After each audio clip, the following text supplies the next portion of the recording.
Hello everyone, welcome to the 10th Blobiverse Devlog. We're in the double digits now, so I figured I'll do something special, because why not?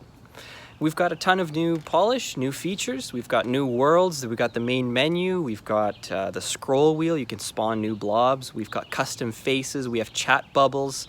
It's really starting to shape up and look like a real game, which really excites me. Maybe in June, July, early July or late June, we can have some kind of Apple release Blobiverse Remastered 1.0, which is Blobiverse 4.0, but you know, whatever, details, right? So one thing, I actually have a question for you guys. I'd like to implement custom faces, but there are so many to choose from that I'd rather let you guys choose. So the community can decide which new faces will be added to Blobiverse, whether it's the troll face, you guys want sunglasses blob face, I mean, whatever. Googly eyes, probably pretty cool, I mean, I don't know. Comment down below, maybe give a link or post a screenshot in the Discord. We're gonna take a look at that and hopefully implement that into Blobiverse. So, good luck with that, and let's get straight into the devlog. Alright, first things first, let's talk about updates to the world. Blobs are getting smarter every day. Just last week, I taught them how to speak. There are two different ways a blob can express themselves, and that is either an indicator or a speech bubble. Blobs have access to a half-dozen unique indicators and over 100 different expressive chat bubbles. Whatever the blob wants to say, there's probably a chat bubble for it. In the remastered Blobiverse, blobs can actually hold a train of thought. Blobs can speak with up to 3 visible chat bubbles at any time, and they can hold long and expressive conversations and form more complex sentences. Blobs can even add accents to their chat bubbles, like the question mark, the check mark, exclamation, and more. All of their dialogue is still delivered in speech bubbles, just like before, but now it is much easier to understand.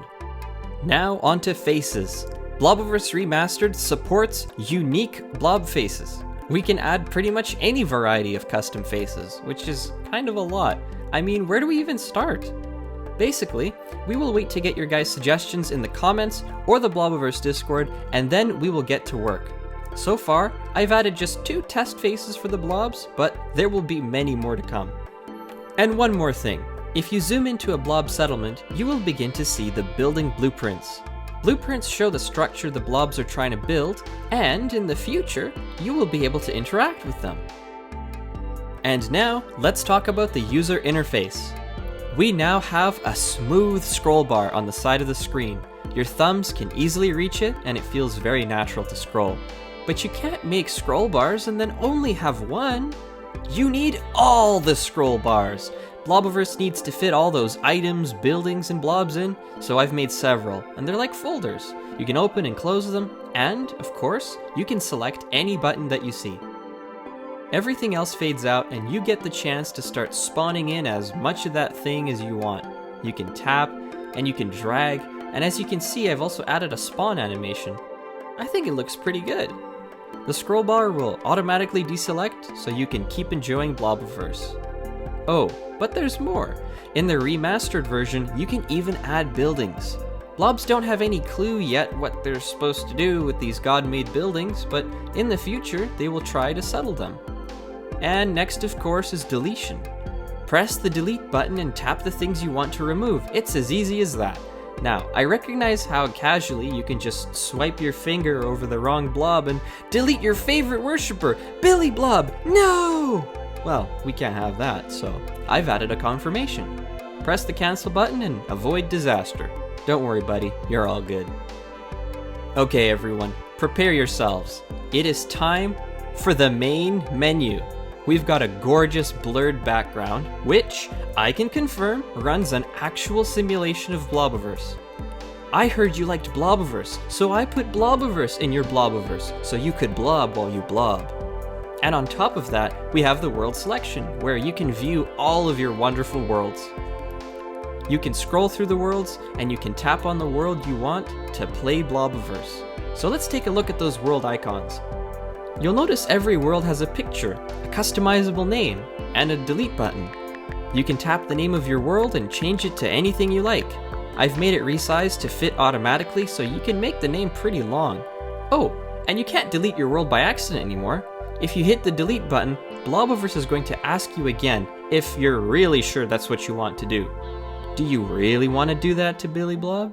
Your #1 worshipper? I didn't think so.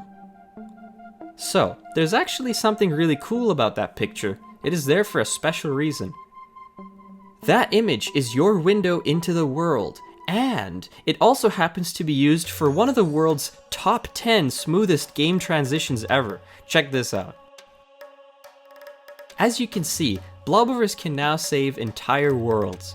The blobs, houses, tiles, scenarios, and AI, all of it.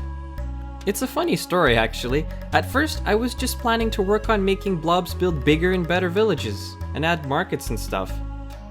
But as you can tell, I ended up falling down the rabbit hole of saving and loading and developing Blobiverse in a completely different direction. I am glad though, because this looks awesome. I mean, check out that progress spinner too. I worked pretty hard to make it as accurate as possible. When you hit the return to menu button or press a world icon, it will indicate the time that it takes to load or save. The largest Blobiverse world size takes maybe 10 to 20 seconds at most, and the other world sizes are pretty much instant, so not bad. So let's talk about performance, because that's another rabbit hole. I just really couldn't stop myself. I want Blobiverse to run as lightning fast as it possibly can, so I've worked over some pretty insane optimizations. Even though the entities draw over top of the world, Blobiverse now renders the world and the entities concurrently, or at the same time. Blobiverse takes full advantage of the processing power of your device when it needs to, and now it will even take special steps if your device is warm or if you've enabled low power mode.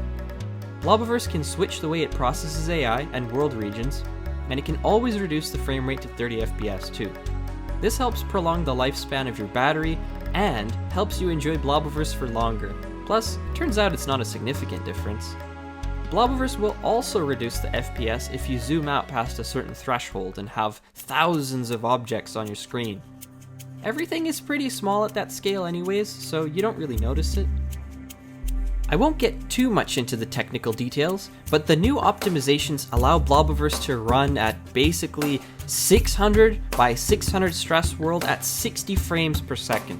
That's 360,000 tiles. I tested it with over 150,000 entities at once on the 6th gen iPad. That's a processor that's a few years old. To give you an idea of how massive that is, the largest world players will be able to load is 300 by 300. That generates about 20,000 entities and spreads them across 90,000 tiles on the map. And let's not forget that even that is enough to fit several hundred old Blobiverse large worlds inside of it. Pretty cool. Okay, now for the beta testers. Get ready for another round, Tinker Squad. Blobiverse Remastered Beta 3 has all of these changes and a few extra commands. First, village info will also now list all the blobs in that village. Second, if you want to select the size of the next world, you still have to use the startup world command. There is no user interface yet for selecting the world size, so it will just make a default tiny world, which is probably not what you want.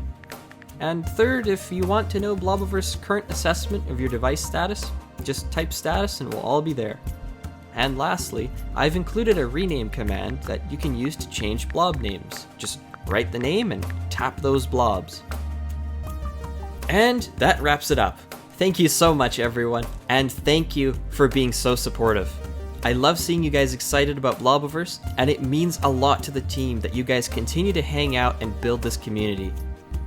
If you haven't subscribed already and you liked this video, please do so and leave a comment about your favorite new feature, and also list the custom face you would like for us to add.